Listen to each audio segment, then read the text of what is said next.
Welcome to Birds of a Feather Microcast, conversations about the relationships that shape our careers, our businesses, and our lives. My name is Jeremy. I'm the co-founder of Feather, and today I'm joined by Todd Bouman, someone who spent decades at the intersection of technology, leadership, and scale. Now, Todd's led commercial and consumer IT product marketing at Samsung, driving over $1.5 billion in revenue. He's helped form and lead the Sharp NEC joint venture as president and CEO. He's ran Proto Hologram and now advises companies on how to scale from early traction to billion-dollar outcomes. And there's a lot of B's in the P&L impact while putting this together. So I think that was pretty cool. You've got some great stories. I'm sure we're really in for it today. But Todd, honestly, like when you and I originally connected, and we started talking about, how today's marketing and relationship-driven industries are changing, it really felt like we were aligned. It felt like the way that you think about building teams, the way that you think about investing in people, I was immediately drawn to the energy that you have. And I felt like the thought patterns that you have around that there's a lot of tools out there, but we also need to make sure we're not missing the human part, really was the reason why I was so excited to ask you on and have you join me today. So thanks again for being a part of this. Yeah, my pleasure, Jeremy. And you're right. I feel like we're on the same wavelength, right? There's a lot of things that need to be done. I'll say in life, right? It isn't just work, right? It's life. And a lot of that is driven by the relationships that you make, right? And the value that you put into those relationships. And believe that it is the strength of that network that makes life enjoyable. It helps you through the challenges, but then can also help build successful teams and companies also. So yeah, looking forward to talking. Amazing. I want to start off with a recent post that you wrote about, and you wrote an article where he quoted Jan LeCun. I might be butchering his name. Hopefully he doesn't hear that. But you were talking about why LLMs alone are not enough. And the specific quote from Jan was, LLMs can pass the bar exam, but they can't clear a dinner table. And I love that. Can you tell us a little bit more about what you're really getting at with that, especially for leaders who are trying to apply AI to real human problems? Yeah, I won't get too technical. People can look up, the meaning behind LLM and world models as Jan talks about them. But to me, it really comes down to creating authenticity, right? I often talk to people and say, there's a reason why AI starts with artificial. It is artificial, and I'm by no means ragging on AI. It's a tool, it's powerful, it's here to stay, it's only going to continue to get better.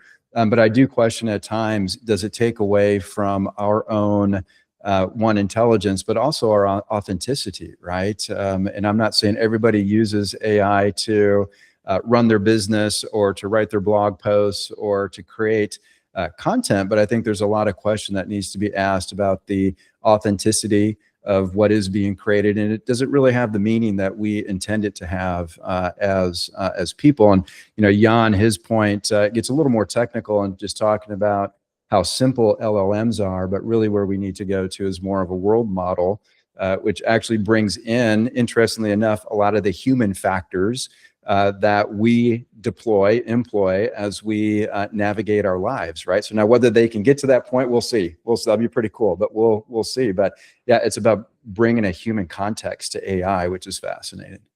Yeah, and I think you and I kind of bonded over this too from first conversation, which is like, and I have a pretty strong belief that I'm majorly pro AI, majorly pro technology, majorly pro automation.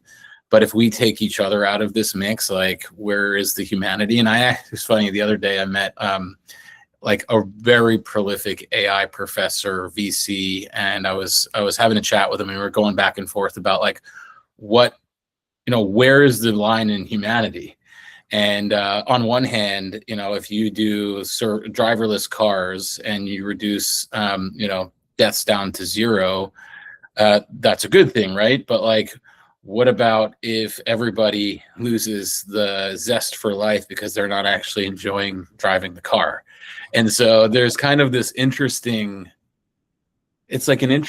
balance and I'm excited to see where it goes. I do think that we need to be more effective and efficient, but I think that you just can't take the people out of that mix. When you and I were chatting, you also mentioned something that like kind of really stood out around networking, and as this relates to the worldview of like we can get access to each other's networks, and I have a belief that like it's going to be, we don't want to saturate our relationships with noise, and networking in some cases is hyper personal. It is about adding value, and it's kind of broken. And if people have thousands of contacts today but very few relationships, like you've talked about networking being intentional, so I'm curious to hear from your perspective, like where do you think it went off the rails? Yeah, it's a great question, and probably philosophical and deep to a degree, but I feel as though in today's environment, and I'm not going to lay blame anywhere, right? But we seem to be in this world of likes and followers, right? And we're gauging worth, right, based on that self-worth and network worth, right, based on what other people think. And obviously perception is reality, but I feel like we've almost kind of optimized ourselves for connectivity, but in the process of that, we've kind of destroyed the connection, right? Vastly different today of meeting people online versus meeting people in a social setting and really starting to build that one-to-one relationship, right? And you go to a party and you really don't care how many people are at the party. You want to connect and socialize. But we get onto LinkedIn and we feel like we post something, or we have to have 5,000 connections in our network, or 10,000 perceptions, or whatever it is, right? And so I feel like we've built strong connectivity, but we've really maybe lost that true personal connection with each other. That is such a good one. I wrote that down here. We've optimized for connectivity and lost connection. Right. We're going to do a trademark on that one for right on. I'm with you. Like it. Bumper sticker material. Yeah. I mean, look, like, I think you and I talked a little bit about this too. I've got 2 young kids, and I don't want them just to grow up in a world where their whole measurement of self-worth is based on the number of likes or some false sense of community around hashtags. And I don't want to like say that social media or social connectivity is a bad thing, right? But it's not optimized for deepening meaningful relationships. It's just not, because, and somebody that spent, a good bit of the career in marketing could probably, I'm sure you could appreciate this. They make money by keeping us on the device. They do not make money by getting us off for a high five and a hug in person. And, but that being said, like, technology's here.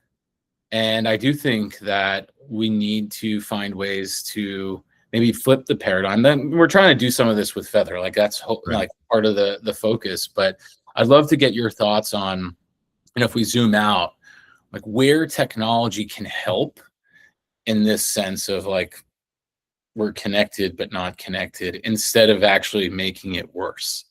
Yeah. And, I'm going to tie directly into what you're doing with Feather, because I really believe that is a perfect example of how we can use technology to build those stronger connections, right?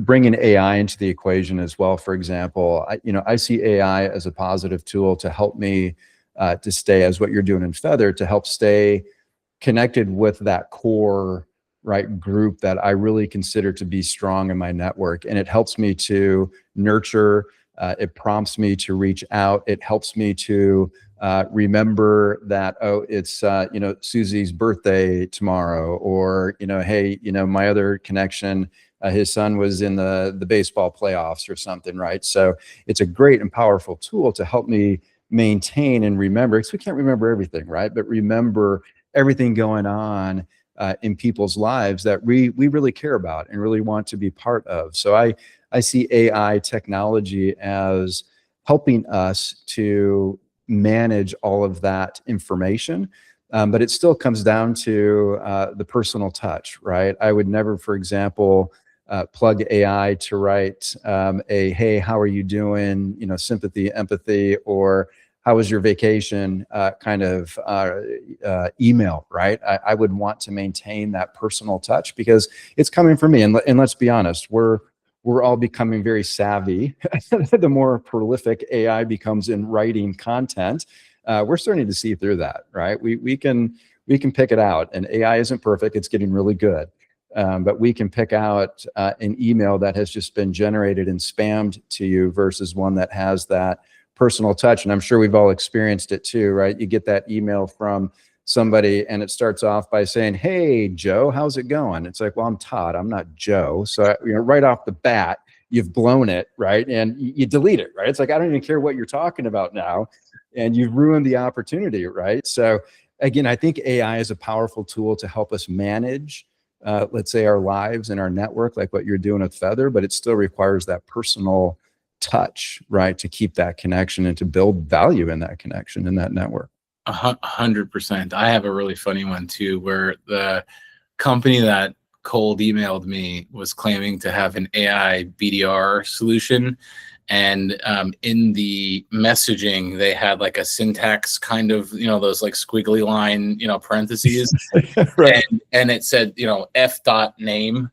Right. And so you could see that, right? And it's like, hey, F name. I'm like, dude, you couldn't have at least just gotten, or you write the name wrong, or it's a totally different industry or something. Yeah. The reality is this, right? Like, this is actually like a little bit of a personal thing. I wake up in the morning, sometimes like 5 o'clock in the morning, and rather than rolling over and giving my wife a hug, which I should do, I roll over and grab my phone, check emails. Yep. And so if I'm reading your email at 5 o'clock in the morning and my wife catches me reading your email before I'm giving her a hug and she's elbowing me in the ribs, like, you better get my freaking name right. Otherwise, it's not just about that. Like, but you know what? The other part of this is like the relationship life cycle too. So like, this is a negotiation of time in that first interaction, right? Like when I reached out to you on LinkedIn, I actually wanted to talk to you about this thing, and I put a little bit of effort in, and I was human. And if I'm asking even for, this negotiation of your time to like respond, let alone read it, let alone, risk the morning elbow jab in the rib cage, I have to deliver value to you in every touch point, every interaction. And that's how relationships, I think, should be. And it's not just in that first interaction, but then imagine like a world where your AI is writing me, a nice, thoughtful message after we already know each other, right? Like, but right. I do think, to your point, there's a good intersection of helping us stay in front of people and helping us get more insights about what's happening in their lives, and even maybe writing some of the message or giving us a sentence stem or whatever it might be, giving us some ideas. But you still got to send it, and you still got to check it, and you still got to be, because when you automate, again, like Todd out of Todd and Jeremy out of Jeremy, like, why don't we just send a bunch of robots out together to go have a beer and a coffee? Like, that's just, I don't know, not the world I want to live in. Anyway, sorry, I'm fired up. It's been a long day. It's Friday. So I wanted to hear maybe if you could share for a minute a bit of a story, something about a relationship, a person. I mean, you've done some really amazing things in your career. So like something that relationship where it's been particularly impactful in your journey, and maybe even one that like up front, whatever, it was a relationship, somebody you met, someone, and then all of a sudden over the years, like it compounds. Who comes to mind, and what's the story behind that? Yeah, good question. And I've got a good story for that too. And maybe less business related and more personally related, but it does start off rather contentious. Well, maybe contentious isn't the right word, but it was based on a dare. And this is with whom is now a dear friend of mine, mentor, advisor, and just a great all-around friend. His name is Steve Dietrich. He is the founder of Redmond Research, and he is an executive recruiter. And he, many years ago, he reached out to a colleague of mine at HP and asked if he'd be interested in a position at Samsung. And he said no, but I think you need to talk to this guy named Todd. And so he passed along my information, and I told my friend, I said, I'm not looking to leave. And he goes, well, I dare you to talk to the guy. Right. So I'm like, fine. Right. Took the dare, called up Steve and chatted with him.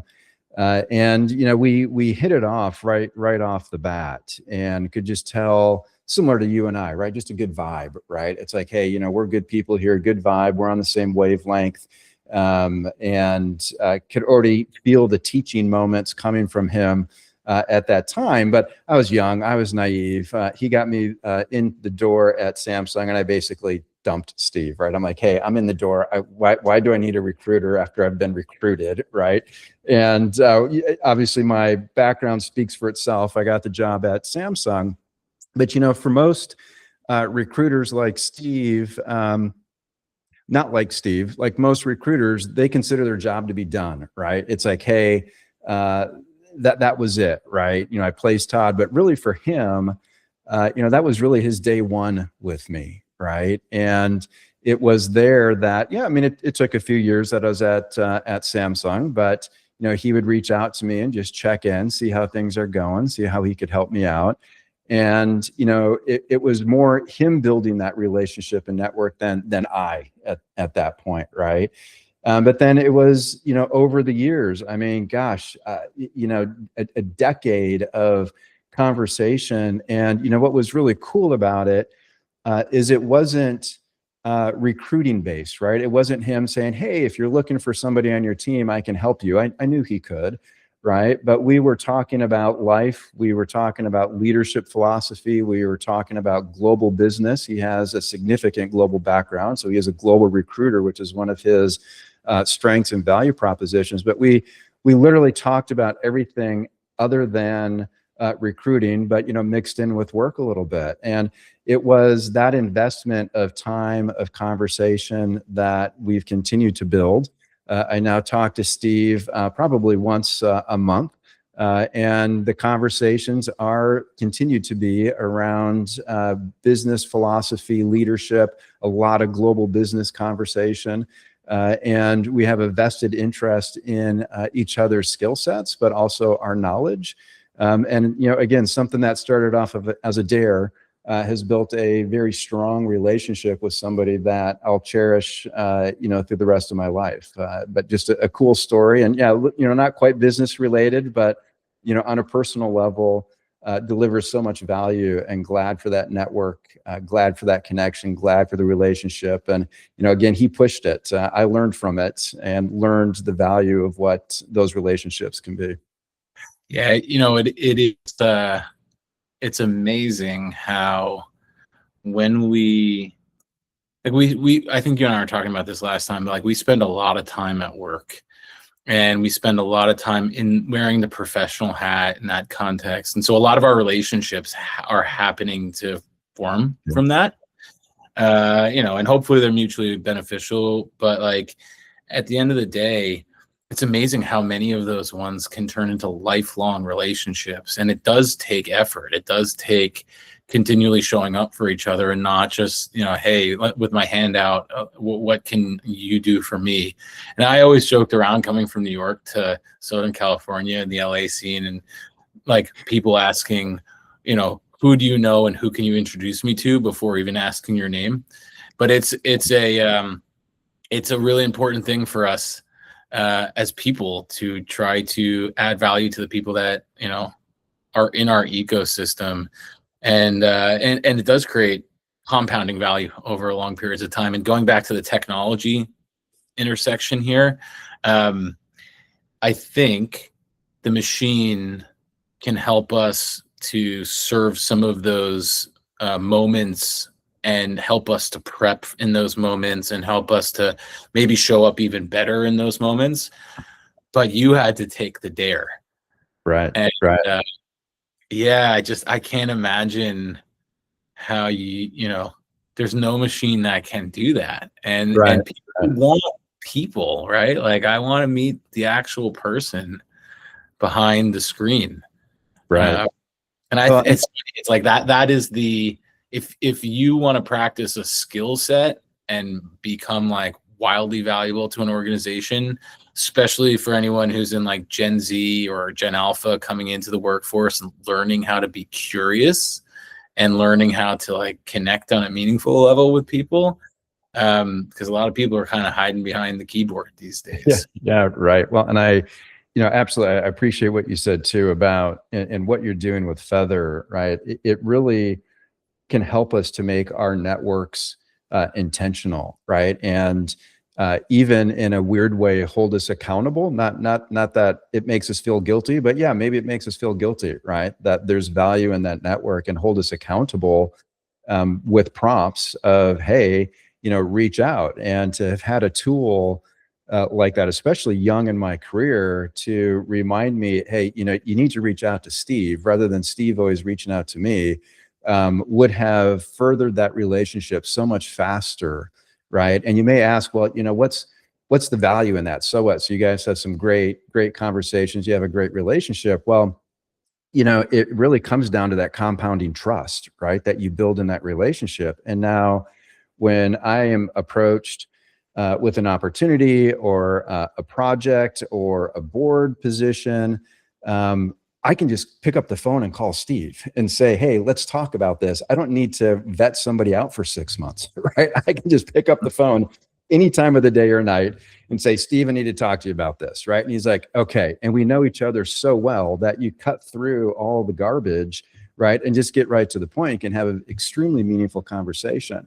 That doesn't happen by talking to somebody every now and then over, a cup of coffee, and not really getting deep into what you mentioned is, how can I help you, right? What value can I bring to you? It's not asking for a favor. It's just simply, hey, what's going on in your life and how can I add value?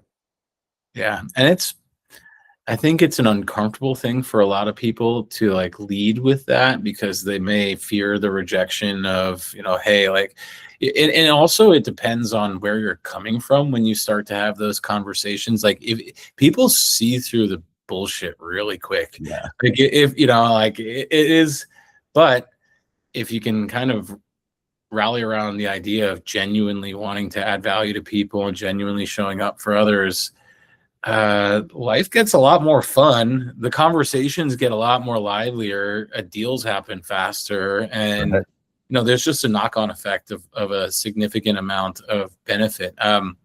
So listen, as we kind of like get to the end here, that leads me into the last question I wanted to ask you. So for anyone who's listening, can you maybe share one tidbit, one like actionable thing that someone can show up and do that's intentional with their relationship, something that you found really helpful, that we could put into practice pretty much right away? Yeah.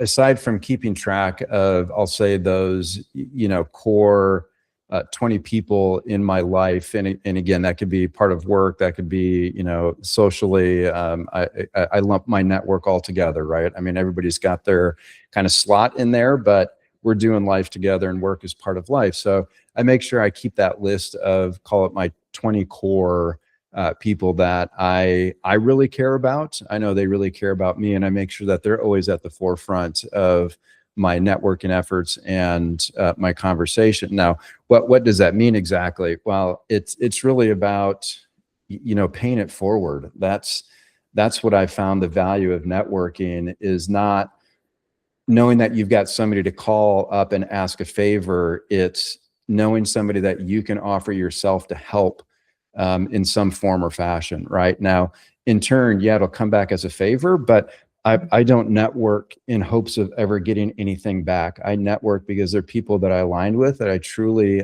admire and truly want the best for, and want to help out where and if I can, right? So these are people that I try to do. It's hard, right? As you mentioned, but these are the people that I try to lead in with and lean in on to say, how can I help you, right? And so every conversation we have, it's like, hey, how are things going? What's going on in life, right? You've got to be a little bit of a journalist and know some of the right questions to ask. But you'll find that as you do that, you'll find some places where people need help. And it's like, well, hey, I think I can help you here. I think I know this person here that I can connect you with, right? And it can be anything. It could be work. It could be a sick mother.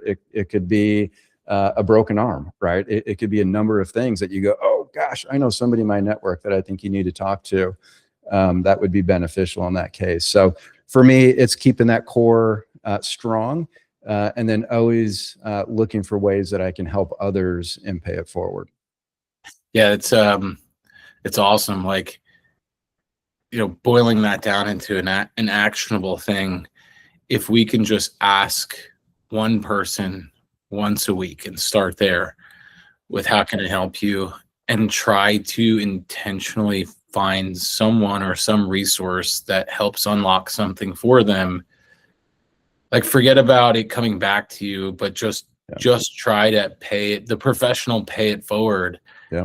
Imagine every single person did that one time, once a week, how much better of a world we'd actually live in. So I love everything that you're talking about there. This has been awesome. I mean, I knew from the moment you and I started talking that we were birds of a feather. We were going to get onto this chat here. So I appreciate you being on. I love the point about the fact the world is optimized for connection, but we've destroyed connection. We're optimized for connectivity, but we've destroyed connection. Yeah. And I think there's an opportunity for you and me and everyone else who gives a damn to get behind, maybe not reversing it 100%, but like being intentional. And I'm really happy to be doing that with you.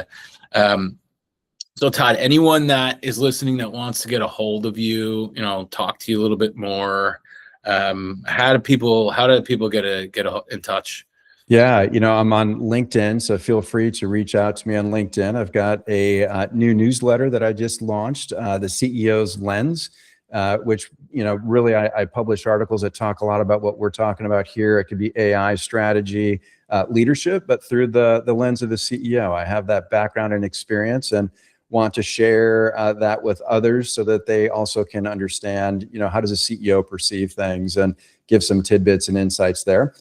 People can also please reach out to me on my website, toddbouman.com.